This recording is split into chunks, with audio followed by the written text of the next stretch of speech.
Misaotra an'Andriamanitra lehibe indray isika ry havako nahazo izao herinandro vaovao omeny Tompo izao. Hivavaka isika. Jesoa malalo aho misaotra anao izahay noho ny amin'izany fahasoavana atolotra ao anay izany, ka fahasoavana sy famindram-po no manaraka anay amin'ny andro rehetra iainanay, ary dia midera sy mankalaza anao izahay. Iaino ny teninao kosa izay ankehitriny dia sokafo ny masom-panahinay, ahaizanay mandray tsara ny teny tsara izay omenao Andriamanitra mpanao ny tsara anay. Amin'ny anaranao Jesosy Tompo nanaovanay izany vavaka izany.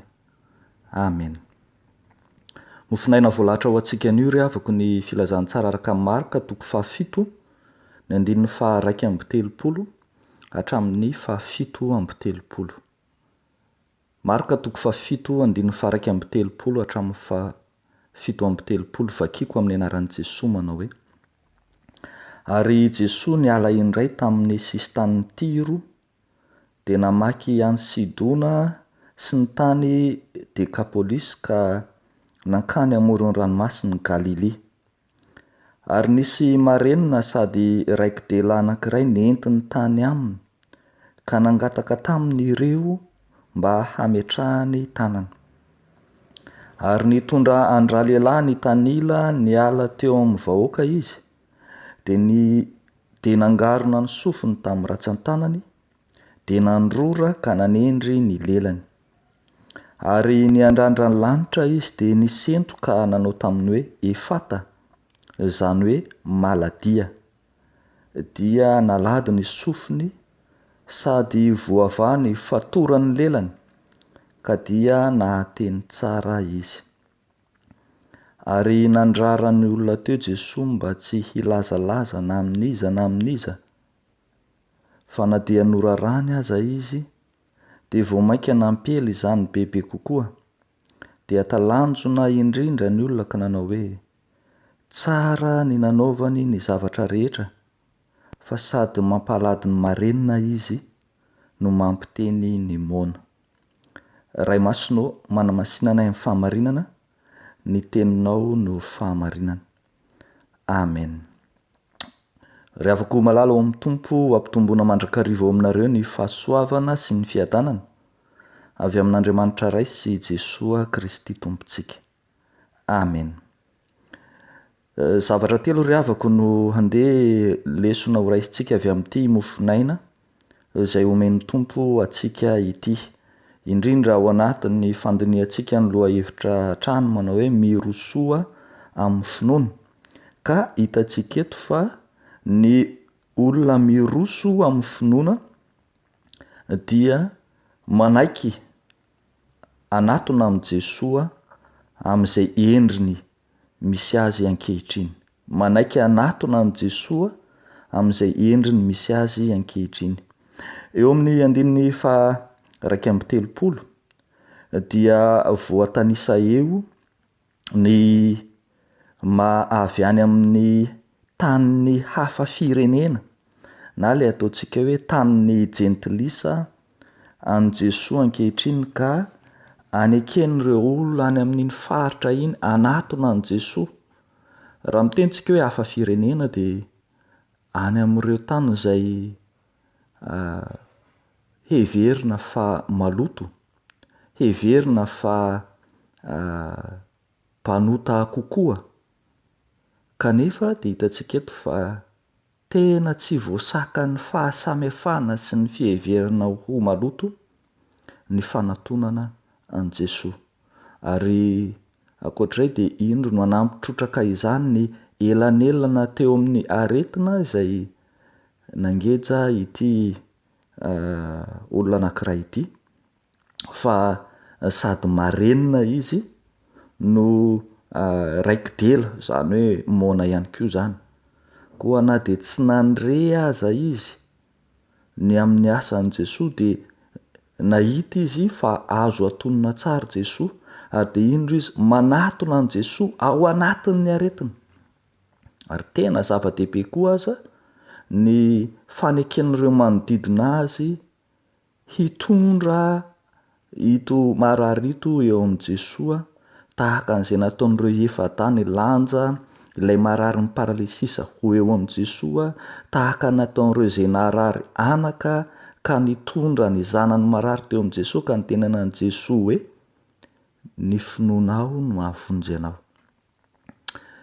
Ry havako malala ao amin'ny Tompo, mila manaiky isika hanatona an' Jesosy amin'izao endriny ankehitriny misy antsika izao, na inona fahasamihafana, na inona aretina mangeja, na inona fiheverana ny mahampanota ny tena, aoka tsy andry ho masina be fa ao anatona ny Tompo.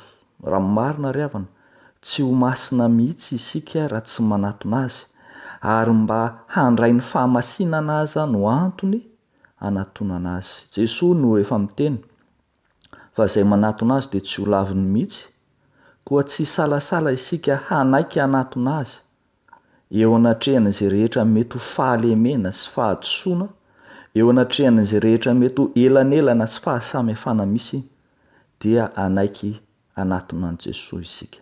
Izany no olona miroso amin'ny finoana. Fa ny zavatra faharoa hitantsika eto, ry havako malala, dia hoe ny olona miroso amin'ny finoana dia manaiky hiasan'i Jesosy, meteza ary hiasan'i Jesosy. Rehefa mijery tsika eo amin'ny andininy 2:30 dia mahita fa ny olona izay nitondra an'i Jesosy teo dia nangataka tamin'i Jesosy ny hametra-tanana taminy, ilay marary sady mona no marenina zany. Hitantsika eto ilay hoe nangataka ny mba hametrahany tanana toa endrika mibaiko, toa endrika mandidy alohan'Andriamanitra, toa higidehany Jesosy ny amin'izay tokony ho ataony, ny amin'izay fihetsika tokony ataony. Kanefa hitantsika koa ny fihetsika nasehon'i Jesosy izay nasehony tamin'ireo olona ireo, fa manana ny fomba fiasany manokana izay tsy didian'olombelona, tsy baikon'olombelona izy Andriamanitra amin'ny asa izay ataony. Dia indro izy naka ilay marary ny tanila, nitondra azy nisintaka kely miala teo amin'ny vahoaka, tsy manao fomba fiasana populisme ka mampiasa kamera rehefa hanao asa mahagaga, fa nitondrany ny tanila ary nampiasa fomba fiasa vaovao tsy baikon'olombelona.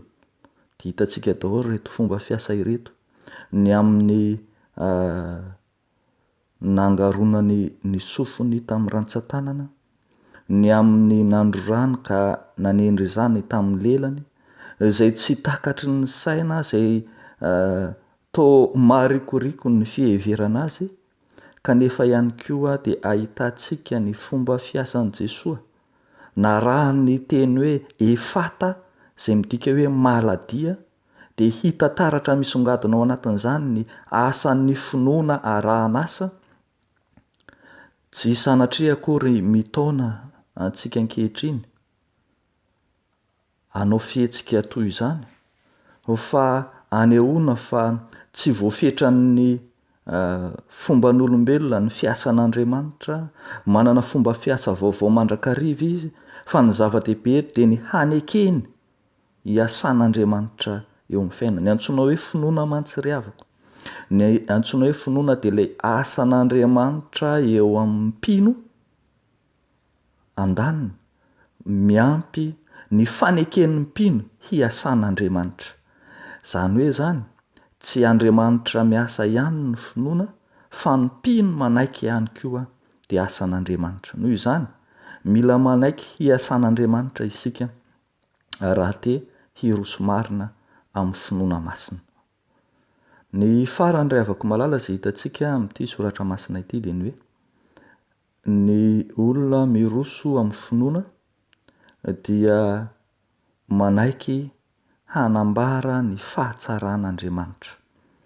Manaiky hanambara ny fahatsaran'Andriamanitra. Raha marina kokoa dia azo atao hoe misoka bava hanambara ny asan'Andriamanitra, mona sy marenina ilay olona nosotranony, niraikitra ny lelany, tsy afaka ny teny izy.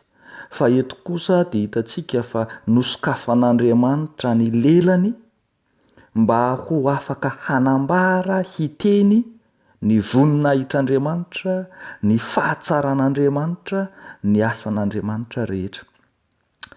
Mampiavaka ny bokin'ny Marka ary avako malala ilay antsoina hoe fanambarana mesianika na ilay antsoina hoe secret mesianika. Ny antsoina hoe secret mesianika izay hitantsika eo amin'ny bokin'ny Marka dia ilay ny momba ny Jesoa Kristy izay toa Andriamanitra miafina nefa miseho. Andriamanitra miafina nefa miseho. Ao amin'ny filazantsara araka ny Marka i Jesoa Kristy dia tsy mba manambara tena ho Mesia, tsy mba manambara tena ho Andriamanitra mihitsy, fa anjaran'ireo izay mino, anjaran'ireo manodidina azy kosa no mampiseho ny maha izy azy an'Andriamanitra, ny maha Mesia azy, ny fahefany sy ny heriny. Ka zany no ahitantsika eto fa Jesoa mahamepetra ny olona, mandrara ny olona tsy hanambarambara zany, izay ilay Andriamanitra miafina. Fa ny olona izay nanaiky, izay nandray ny fahasoavana, nandray ny famonjena, nandray fanasitrana kosa dia tereniny ny fanasitranana azony, isoka-bava ary efa novahana rahateo tamin'ny firaiketan'ny lela mba hanambara ny zava-miafina lehibe nataon'ny Tompo. Nosokafan'ny Tompo ny vavan'ity marary ity mba ho afaka hanambara ny voninahitran'Andriamanitra izy. Ry havako malala, andraikitra lehibe raisin'ny voasitrana, andraikitra lehibe raisin'ny olombonjena ny anambara ny fahatsarana rehetra ataon'Andriamanitra. Nosokafan'Andriamanitra mantsy ny vava hilaza ny voninahiny sy ny asany amin'izao tontolo izao. Ka dia indro ny olona vaky vava amin'ny teny hoe tsara nanaovanao ny zavatra rehetra, fa sady mampalady ny marenina izy no mampiteny ny moana. Manana didy lehibe isika ry havako hitory sy hanambara ny fitoriana ny filazantsara, miainga eo amin'ny olom-bovonjy ny fanambarana ny vaovao mahafalin'Andriamanitra hipaka ho any amin'izao tontolo izao. Manaiky ho mpiara-miasa amin'Andriamanitra isika amin'ny fitoriana ny filazantsara. Dia ho an'Andriamanitra irery ihany ny voninahitra, ho amintsika kosa zany tenin'Andriamanitra izany. Amen. Hivavaka isika ry havako. Jesoa malalo dia misaotra anao indray izahay no ianao ilay Andriamanitra miasa, mitsofoka sy mamakivaky ny fiainanay ka manaisotra ifotony ary indrindra mamerina miloniny ny fiainanay ahafahanay mijoro vavolombelonao na amin'ny teny na amin'ny asa. Vonin'izay Tompo amin'izao herinandro vaovao izao mpiara-miasa aminao Andriamanitra, hanambara ny fahatsaranao eny tontolo eny. Dia tahionao ny fiainan'ny fiangonana, ny fiainan'ny ankohonana, ny fiainan'ny firenena, ny fiainan'ny vahoaka tsiraray ao aminy, ary indrindra Jesoa entinay ambavaka manokana ireo izay mangina miraiki-dela, tsy afa-miteny eo anatrehan'ny fahamarinanao, ireo izay miraiki-dela izay vesaran'ny kolikoly, ireo izay miraiki-dela izay vesaran'ny fahamarinana, ireo izay miraiki-dela izay tratran'ny tsindry sy ny vesatra samy hafa ara-politika na ara-pahefana na any an-tokantrano na any amin'ny toeram-piasana noho ny amin'ny zavatra maro samy hafa koa aza. Ianao hamahy izany, hanehoana ny voninahitra ao amin'ny fomba rehetra. Dia amin'ny anaranao Jesoa Kristy Tompo, nanaovanay sy angatanay izany vavaka izany. Amen.